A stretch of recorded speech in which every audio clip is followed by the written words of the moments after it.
Hey everyone, welcome back to the English Leap podcast, your English podcast for real conversation practice and easy English in daily life.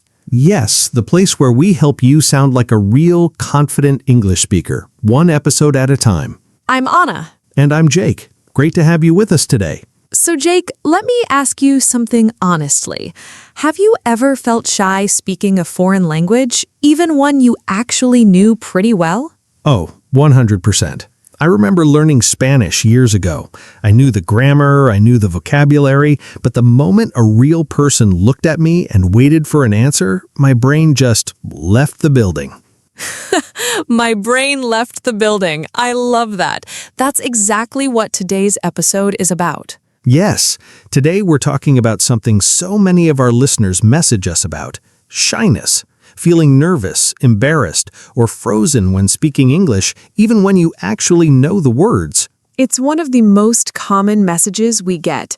Anna, Jake, my English is okay when I write it or when I practice alone, but the moment someone is actually in front of me, I freeze. So relatable. And here's the truth. This isn't really an English problem. It's a confidence problem that just happens to show up in English. Exactly. And that's really important to understand because it changes how you fix it. You don't need more grammar rules to stop feeling shy. You need different tools completely. Right. And that's exactly what today's episode is about. We're going to talk about why this shyness happens and then give you real, practical tools to speak with more confidence, even if you still feel a little nervous inside. Because here's a secret. Confident-sounding people often feel nervous inside. Confidence isn't about feeling zero fear. It's about acting despite the fear. Beautifully said. Okay, before we dive in, quick favor. If you're enjoying this podcast, please like this episode, subscribe, and share it with a friend who also feels shy speaking English. You might be exactly what they need to hear today. And comment below, on a scale of 1 to 10, how shy do you feel speaking English? We read every comment, and honestly, it helps us understand you better. All right, let's get into it. Okay, let's start by understanding why this happens, because once you understand the why, the fear usually gets a little smaller. Good point. Reason number 1, fear of making mistakes. Many learners were taught, especially in school, that mistakes are bad, that they should be corrected immediately and avoided. Right, and that creates a habit of self-checking every single sentence before you say it, which slows you down and makes you feel nervous because your brain is doing 2 jobs at once, thinking of the sentence and judging the sentence. Exactly. Reason number 2, fear of judgment. Many learners worry that native speakers or even other learners will think less of them because of an accent, a grammar mistake, or a pause. True, but here's something important to remember. Most people are actually incredibly patient and encouraging with language learners. In our experience, almost nobody judges you harshly for trying. Completely agree. In fact, most people respect someone speaking a second language because they know how hard it actually is. Reason number 3, translating in your head.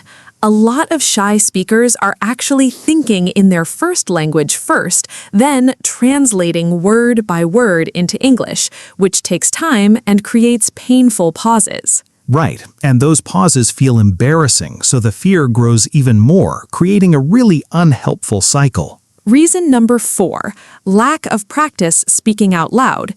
Many learners study grammar and vocabulary a lot, but rarely actually speak, so the mouth and brain simply aren't used to producing English quickly. True. It's like knowing all the theory of swimming, but never actually getting in the water. Confidence in speaking only comes from actual speaking practice. Great point. Reason number 5, and this one's a little deeper, personality. Some people are naturally more shy or introverted in general, in any language, not just English. True, and that's completely okay. Today's tools aren't about becoming a completely different, super outgoing person. They're about helping you speak comfortably in a way that fits your own personality. Beautifully said. So now that we understand the why, let's move into real practical solutions. Okay, this next part might be the most important part of the whole episode, even more important than any phrase or vocabulary word. Agreed. Let's talk about changing your relationship with mistakes, because this single mindset shift changes everything. Here's the truth. Mistakes are not a sign of weakness. Mistakes are actual proof that you're using the language, taking a risk, and learning in real time. Exactly. Think about it this way. A baby learning to talk doesn't feel embarrassed about saying words wrong. They just keep talking, and slowly, naturally, they improve. Adults just add unnecessary shame to the same natural process. Great comparison. Let's give you a simple mental trick. Instead of thinking, I might make a mistake, try thinking, making a mistake means I'm actually practicing. I love that reframe. Another useful trick, imagine how you feel when someone learning your first language makes a small mistake talking to you. Do you judge them harshly? Almost never, right? Usually you feel happy, even proud that they're trying to speak your language. Exactly. And that's exactly how most people feel when you try to speak English with them. Nobody's keeping a secret list of your grammar mistakes. Well, except maybe us, but only so we can help you fix them kindly. True. That's literally our job. Okay, next mindset shift. Perfection is not the goal. Communication is. Yes, this is huge. If someone understands what you mean, even with imperfect grammar, you already succeeded. The goal of speaking is connection, not a perfect grammar score. Beautifully put. One more mindset shift. Silence is okay. A short pause while you think is completely normal, even for native speakers. True. Native speakers say, let me think, all the time. A pause doesn't mean you failed. It just means you're thinking, which is a completely human thing to do. Great reminder. Okay, now that we've shifted our mindset a little, let's move to real, practical tools you can use starting today. Okay, one big reason for shyness is simply not knowing how to start a conversation. If you don't have a starting sentence ready, your brain panics before you even begin. So true. Let's build a toolbox of easy, low-pressure conversation starters you can use almost anywhere. First category, comment on the situation around you. This is probably the easiest type of small talk in English-speaking cultures. Examples. It's so busy here today, isn't it? This coffee smells amazing. This line is taking forever, huh? Nice weather today, don't you think? Notice something important here. These sentences don't require deep vocabulary. They're short, simple, and focused on something both people can already see or feel. Exactly, and that removes a lot of pressure because you're not creating a topic from nothing, you're just reacting to something already there. Second category, simple, friendly questions. Have you been here before? Do you come here often? How's your day going? Are you from around here? These questions are short, easy to answer, and open the door for a longer conversation without demanding too much from either person. Third category, compliments. Always a safe, warm way to start a friendly interaction. I really like your bag. That's a great question. You explained that really clearly. Just remember, keep compliments about things, work, or ideas rather than very personal physical comments, especially with people you've just met, to stay comfortable and appropriate. Good tip. Fourth category, shared experience openers. Great for group situations like classes, work events, or waiting rooms. This class is pretty intense, right? I think we're in the same meeting later. Are you also new here? These immediately create a small connection, a small we're in this together feeling, which naturally makes conversation feel less scary. Let's practice combining a starter with a follow-up. It's really busy here today, isn't it? Do you come here often? Perfect little two-sentence combo. Comment plus question. This formula alone can start almost any casual conversation in English. Great tool for our shy listeners. Memorize just 2 or 3 of these and you'll never feel completely stuck starting a conversation again. Okay, this next section is probably the most practical tool in this entire episode, especially for shy speakers. Yes, this is the buying time toolkit. Phrases you can use the exact moment your brain goes blank so you don't panic into silence. because remember, silence feels much scarier than it actually is. A calm filler phrase instantly makes you sound natural, even confident, while your brain catches up. Let's go through them. First, that's a good question. Let me think. Simple, polite, and buys you a few seconds. Second, how do I put this? Very natural, very common, even among native speakers. Third, well, actually, this is a great one. It sounds thoughtful, not nervous. Fourth, let me think about that for a second. Completely normal, completely acceptable in any conversation. Fifth, that's interesting. I've never thought about it that way. This one's amazing because it buys time and shows you're actively listening. Sixth, and this one is a real hidden gem. Sorry, could you say that again? Perfectly fine to ask, and it gives you extra processing time too. Seventh, and this one is a real hidden gem. I think what I'm trying to say is, this phrase is fantastic because it gives you space to reorganize a sentence that isn't coming out the right way the first time. Love that one. Let's build a mini example using a few of these together. Imagine someone asks you a tricky question at work. That's a good question. Let me think. How do I put this?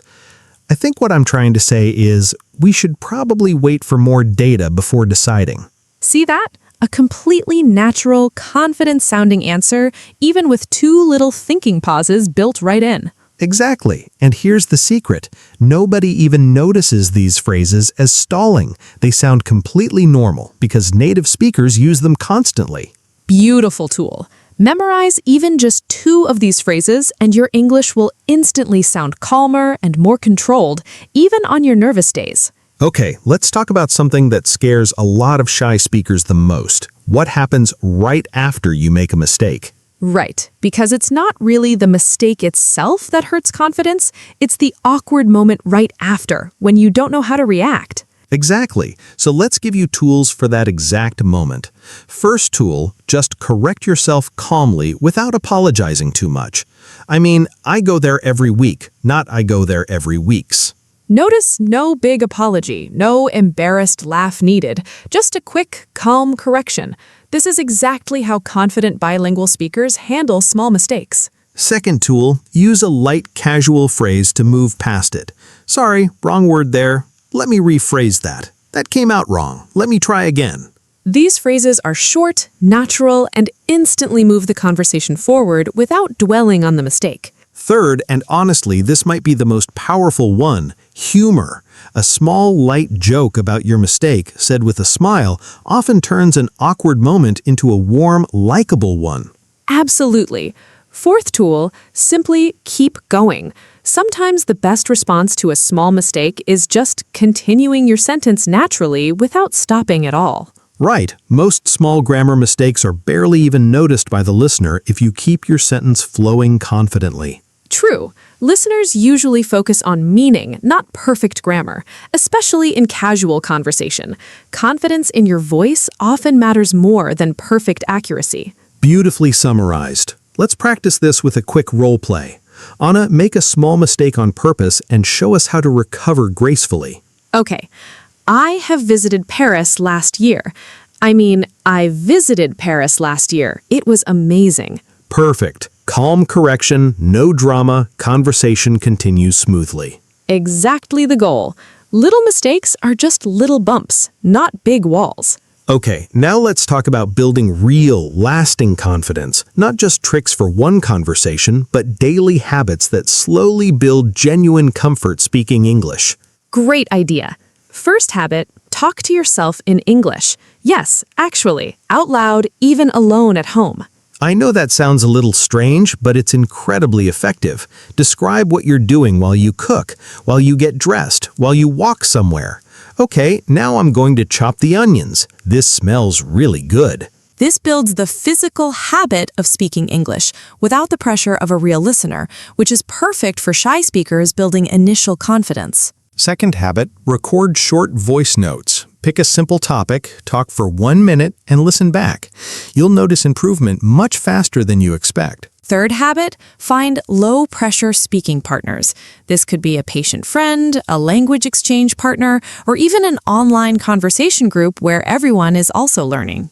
The key word here is low pressure. You want people who understand that mistakes are part of learning, not a strict teacher correcting every single word. Fourth habit, set tiny, achievable speaking goals. Not become fluent, but something small, like say one full sentence in English to a stranger this week, or have 1 2-minute conversation in English today. Small wins build real confidence much faster than big, scary goals that feel impossible and get postponed forever. Fifth habit, celebrate progress, not perfection. Every single time you speak English, even with mistakes, that's a small win, and it deserves genuine credit. Absolutely. Confidence isn't built overnight. It's built through dozens, even hundreds of small, brave moments, one conversation at a time. Beautifully said. Okay, now let's give you something really practical to take away from today. A simple 7-day challenge. One small task each day to build real speaking confidence step by step. Love this idea. Day 1, talk to yourself out loud in English for 2 minutes while doing a daily task, like cooking or getting ready. Day 2, record a 30-second voice note about your day and listen back to it once, without judging yourself too harshly. Day 3, use one conversation starter from today's episode with a real person, even a simple one like a cashier or a neighbor. Day 4, practice 3 buying time phrases out loud 5 times each until they feel automatic in your mouth. Day 5, have one short conversation, even just a few sentences, with someone in English and intentionally use at least one recovery phrase if you make a mistake. Day 6, say today's confidence script, the one we'll build later in this episode, out loud before doing something that normally makes you nervous. Day 7, reflect and celebrate. Think back over the week and notice at least one small moment where you felt a little braver than usual. 7 days, 7 small steps, and by the end, you'll likely notice a real, measurable difference in how comfortable speaking English feels. Great structure, listeners. Confidence isn't a switch you flip overnight. It's a skill you build gradually, exactly like this challenge shows. Beautifully summarized. Okay, now let's put everything together with a full example conversation showing a shy speaker gradually gaining confidence during the conversation itself. Okay, let's set the scene. 2 people meeting at a language exchange event. One of them, let's call her Mia, is quite nervous. Hi, nice to meet you. Sorry, my English isn't very good. Hey, no worries at all. Your English sounds great so far. I'm Jake, by the way. Oh, thank you. I'm Mia. This is, this is my first time coming to an event like this. That's great that you came. What made you decide to join today? Let me think. I guess I wanted to practice speaking more because I usually only study English on my phone. That makes total sense. Speaking is honestly the hardest part to practice alone. Yes, exactly. Sorry, what was your question again? No worries. I just asked what made you join today. Right, sorry. I think I wanted to feel more confident because I freeze a lot when I speak. Honestly, you're doing really well right now. This whole conversation has been really easy to follow. Thank you. That means a lot. Okay, so what about you? Why did you join this event? I actually love meeting people from different countries, and I enjoy helping people practice English too. That's really kind. I feel a little less nervous now, actually. See? You're doing great. Want to grab a coffee and keep chatting? Yes, I'd love that. Beautiful example, listeners. Notice how Mia used buying time phrases, calmly asked for repetition, made a small correction naturally, and slowly relaxed as the conversation continued. Exactly. That's realistic. Confidence often doesn't appear before a conversation starts. It grows during the conversation, one comfortable moment at a time. Beautifully summarized. Okay, now it's your turn to practice. Okay, let's talk about something people often forget when discussing shyness. It's not only about words. Body language and voice play a huge role too. Such an important point. Even the exact same sentence can sound shy or confident depending on how it's delivered. Let's start with eye contact. In most English-speaking cultures, moderate eye contact during conversation signals confidence and interest. You don't need to stare, just look at the person naturally, glancing away occasionally, which is completely normal. Right, and if constant eye contact feels too intense at first, that's okay. You can practice slowly, maybe looking at someone's forehead or between their eyes as a gentle starting point. Next, posture. Standing or sitting up straight, shoulders relaxed, instead of curling inward, actually changes how confident you feel internally too, not just how you look externally. True, there's real psychology behind this. Your body position can influence your mental state. Try it. Sit up straight right now while listening to this, and notice if you feel even slightly more alert and confident. Great tip. Next, let's talk about voice volume. Shy speakers often speak quietly, almost like they're apologizing for talking at all. True, and here's a simple trick. Speak just slightly louder than feels comfortable. It usually sounds completely normal to the listener, even though it might feel a bit unusual to you at first. Great practical advice. Next, pace, how fast or slow you speak. Shy speakers sometimes rush through sentences, hoping to finish quickly and escape the discomfort. Right, but rushing often creates more mistakes and makes you harder to understand. Instead, try speaking a little slower than feels natural, with clear pauses between ideas. Slowing down also gives your brain more time to think, which reduces that panicked, frozen feeling many shy speakers describe. Great connection there. Let's also mention smiling, which sounds simple, but genuinely changes how your voice sounds, even on a phone call where nobody can see you. True, smiling slightly while speaking actually softens your tone and makes you sound warmer and more approachable, almost automatically. Let's combine all these tips into one mental checklist. Shoulders relaxed, gentle eye contact, clear voice volume, slightly slower pace, and a small smile. None of these require any new vocabulary or grammar knowledge, but together they can completely transform how confident you appear, and eventually how confident you actually feel. Beautifully summarized. Okay, let's now apply everything to a few specific real-life situations that make shy speakers especially nervous.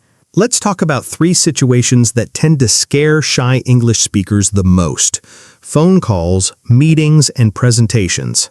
Great choice, because these situations remove a lot of comfort tools we normally rely on, like body language or extra thinking time.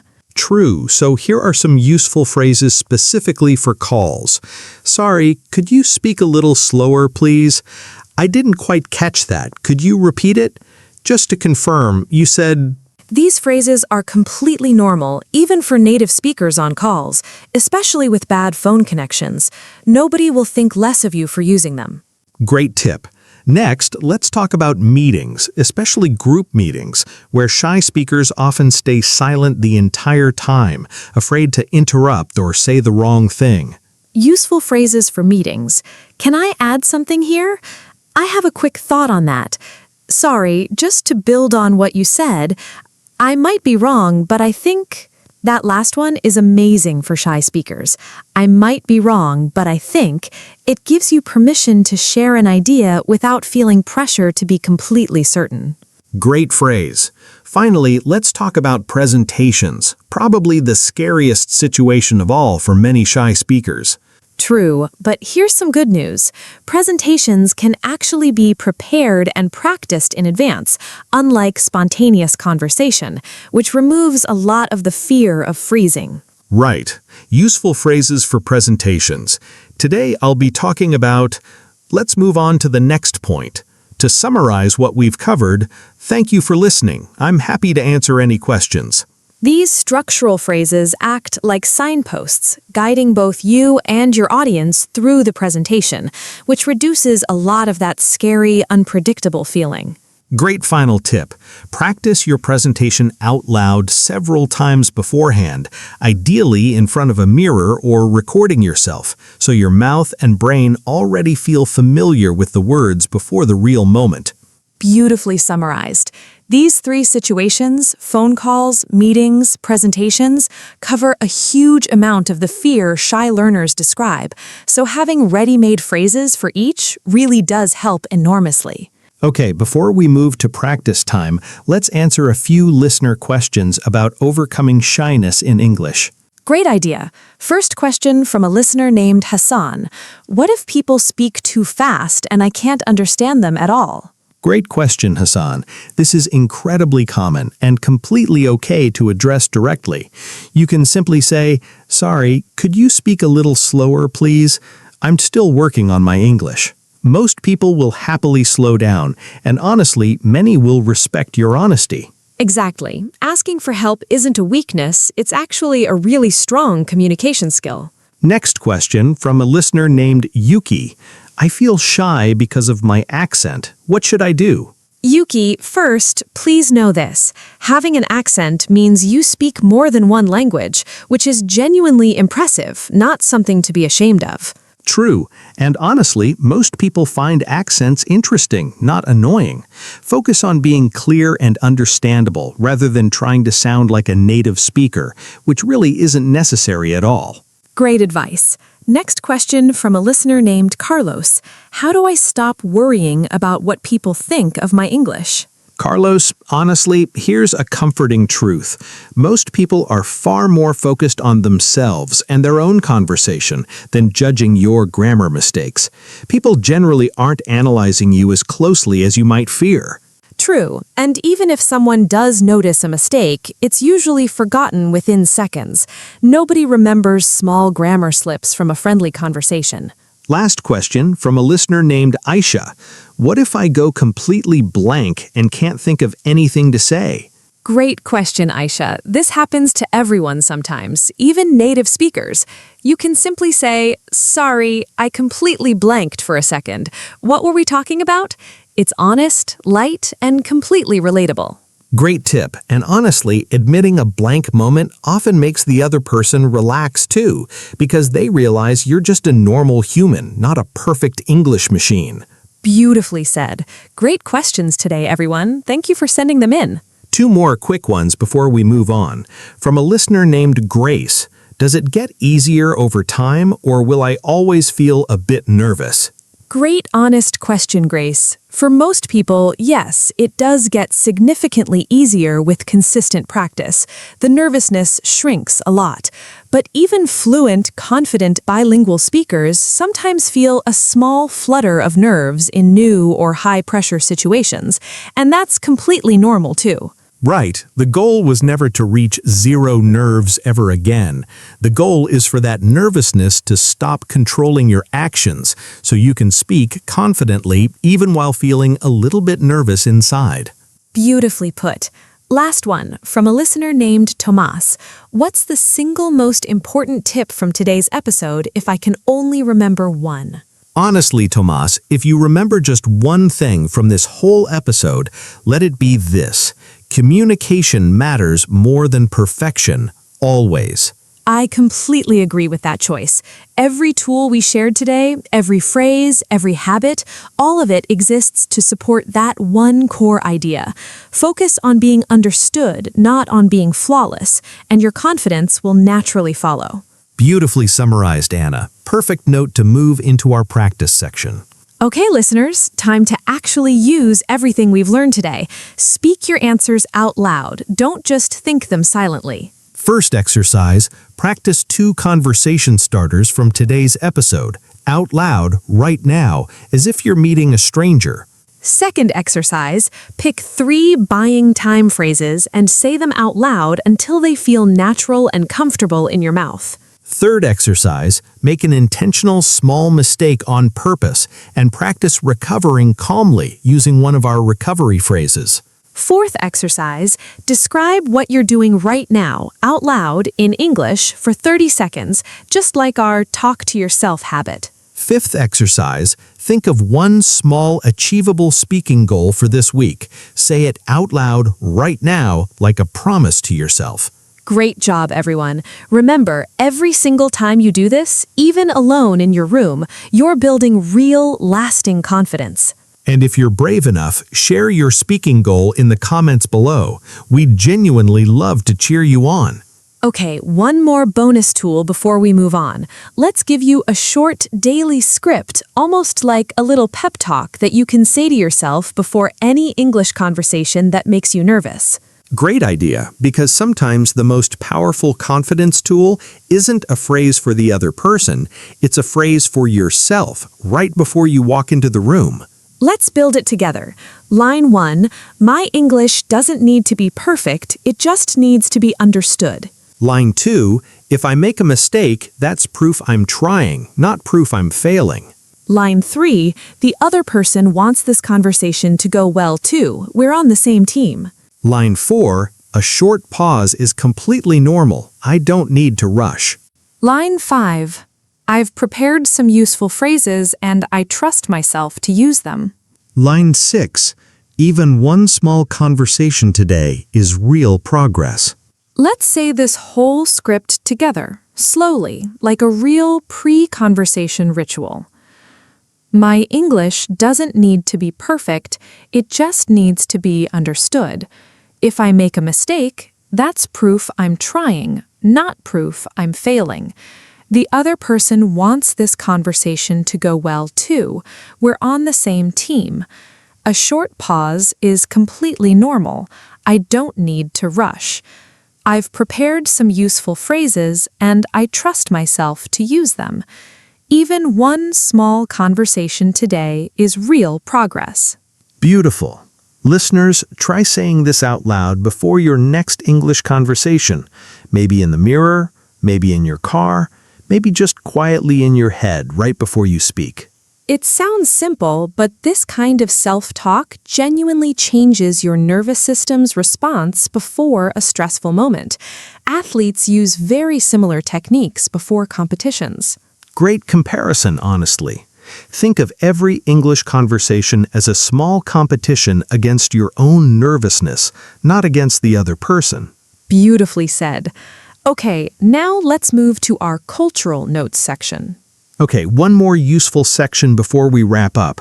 Let's talk about how shyness is viewed differently across English-speaking cultures, because this context really helps too. Great point. In general American culture, being outgoing and talkative is often seen very positively in social and business settings, so shy learners sometimes feel extra pressure there. True, but here's the good news. Americans are also generally very encouraging and patient with people who are quieter or still building confidence.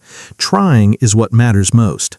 Let's compare that to British culture, where a bit of reserve, politeness, and quietness is actually completely normal, even expected, in many everyday situations.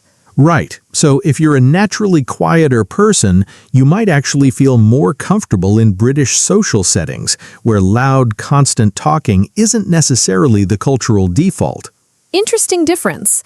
Let's mention Canadian culture too, often known for being warm, friendly, and famously polite, which tends to create a pretty low-pressure environment for shy speakers. True, and in many Asian and South Asian cultures, including many parts of India, quiet listening and modesty are often traditionally valued, which is actually the opposite of some Western social expectations. Exactly. So if you come from a culture where speaking a lot isn't necessarily valued, it makes total sense that speaking up more in English-speaking settings might feel like a big adjustment, not just a language issue. Great insight. And here's the important takeaway. Your shyness isn't a personal failure. It might partly be a cultural adjustment too, and that adjustment takes real time and practice. Beautifully said. Understanding this can really take some unnecessary pressure off your shoulders. Totally agree. Okay, let's do one more full role-play example before our shadowing practice, this time in a slightly more formal setting, a networking event. Let's set the scene. A small professional networking event, lots of new faces, and our shy speaker, let's call him Omar, standing near the snack table, feeling nervous. Hey, these snacks are pretty good, huh?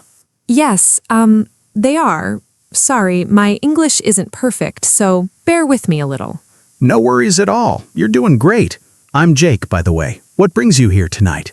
Nice to meet you. I'm Omar. How do I put this? I'm actually looking for new opportunities in graphic design. Oh, nice. What kind of design work do you usually do? I mostly let me rephrase that. I mostly design logos and branding for small businesses. That's really cool. Have you been doing that for a long time? About 3 years now. I might be wrong, but I think this event could be a great place to meet potential clients. Definitely. A lot of small business owners come to these events. Would you like me to introduce you to a couple of people? Yes, I'd really appreciate that. Thank you. No problem at all. Follow me. See, listeners, notice how Omar's confidence grew slowly throughout the conversation, using natural buying time phrases, a calm correction, and a confident closing response, without ever needing perfect English. Exactly. And by the end, he wasn't just surviving the conversation, he was actively building a real professional connection. That's the real power of these small tools. Beautifully summarized. Okay, now let's move to our shadowing practice. Okay, before your speaking practice, let's do a short shadowing exercise. We'll say a sentence, pause, and you repeat it out loud, copying our rhythm and tone as closely as you can. This builds muscle memory in your mouth, so these confidence phrases start feeling automatic, not something you have to think hard about mid-conversation. Sentence 1. Sorry, could you say that again? Now you. Sentence 2. That's a good question. Let me think. Now you. Sentence 3. I think what I'm trying to say is... Now you. Sentence 4. Sorry, wrong word there. Let me rephrase that. Now you. Sentence 5. I might be wrong, but I think... Now you. Sentence 6. Can I add something here? Now you. Sentence 7. Sorry, could you speak a little slower, please? Now you. Sentence 8. Sorry, I completely blanked for a second. Now you. Sentence 9. That's interesting. I've never thought about it that way. Now you. Sentence 10. Nice to meet you. This is actually my first time here. Now you. Great job, everyone. Try this shadowing set 2 or 3 times a day this week, ideally out loud, even if you're alone. Your mouth needs the repetition just as much as your brain does. Exactly. And you'll notice these phrases start coming out automatically in real conversations without you even having to think about them.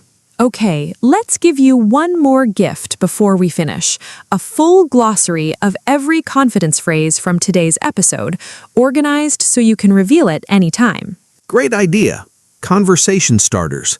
It's so busy here today, isn't it? Have you been here before? Do you come here often? I really like your bag. Are you also new here? Buying time phrases. That's a good question. Let me think. How do I put this? Well, actually, let me think about that for a second. I think what I'm trying to say is... Recovering from mistakes. Sorry, wrong word there. Let me rephrase that. That came out wrong. Let me try again. Wow, my English just took a little vacation there. Asking for help. Sorry, could you say that again? Sorry, could you speak a little slower, please? I didn't quite catch that. Could you repeat it? Just to confirm, you said... Meeting phrases. Can I add something here? I have a quick thought on that. Sorry, just to build on what you said, I might be wrong, but I think... Presentation phrases. Today I'll be talking about... Let's move on to the next point. To summarize what we've covered, thank you for listening. I'm happy to answer any questions. Recovering from a blank moment. Sorry, I completely blanked for a second. What were we talking about? What a complete toolkit, listeners. Honestly, if you memorize even 5 or 6 of these phrases this week, your confidence in real conversations will noticeably improve. Totally agree. You don't need all of them at once. Start small. Use them often and slowly build your own natural style around them. Okay, listeners, time to actually use everything we've learned today. Speak your answers out loud. Don't just think them silently. First exercise.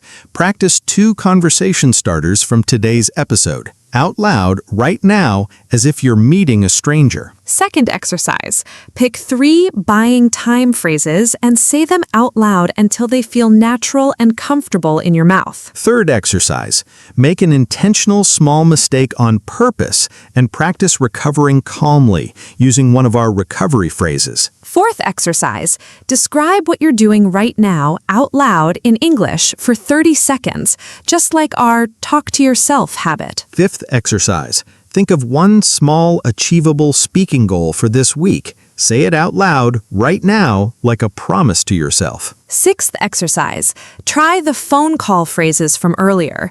Say, sorry, could you speak a little slower, please? And I didn't quite catch that. Could you repeat it? Fifth exercise, sit up straight, relax your shoulders, and say one full sentence about your day, paying attention to your posture and volume as you speak. Great job, everyone. Remember, every single time you do this, even alone in your room, you're building real, lasting confidence. And if you're brave enough, share your speaking goal in the comments below. We genuinely love to cheer you on. Okay, quick recap before we wrap up. First, we learned why shyness happens: fear of mistakes, fear of judgment, mental translation, lack of speaking practice, and personality differences. Second, we practiced a mindset shift. Mistakes are proof of practice. Communication matters more than perfection, and pauses are completely normal. Third, we built a toolbox of easy conversation starters, commenting on your surroundings, friendly questions, compliments, and shared experience openers. Fourth, we learned the buying time toolkit, phrases to use when your brain freezes, so silence never feels scary again. Fifth, we practiced handling mistakes gracefully, with calm corrections, light humor, and simply continuing the conversation. Sixth, we talked about daily confidence-building habits, talking to yourself, recording voice notes, finding low-pressure practice partners, and celebrating small wins. And finally, we watched a full example conversation showing confidence growing naturally, step by step, during a real interaction. That's a lot of powerful tools for one episode. And honestly, this might be the most important one we've covered so far, because confidence unlocks everything else in English. Okay, that's it for today's episode, everyone. Remember, being shy doesn't mean your English isn't good enough. It just means you need the right tools. And now you have them. Exactly. Confidence isn't something you're born with. It's something you build one small, brave conversation at a time. Every phrase, every role play, every exercise we covered today is a real, usable tool, not just something to listen to and forget. So our challenge to you is simple. Pick just one tool from today's episode. Maybe one conversation starter, maybe one buying time phrase, maybe the 7-day challenge, and actually try it this week. Small, consistent action beats big, occasional motivation every single time. You don't need to master everything from this episode today. You just need to start. If this episode helped you, please like it, subscribe to the podcast, and share it with someone who needs a little more confidence speaking English. Maybe a classmate, a coworker, or even a family member who's always said they're too shy to try. And comment below. Tell us one small speaking goal you're going to try this week. We really do read every single comment, and we genuinely love to celebrate your progress with you. Thank you so much for spending this time with us today. Be brave, keep practicing, and we'll see you in the next episode. Take care, everyone, and remember, every confident speaker was once a shy beginner too. Bye for now. Bye, everyone.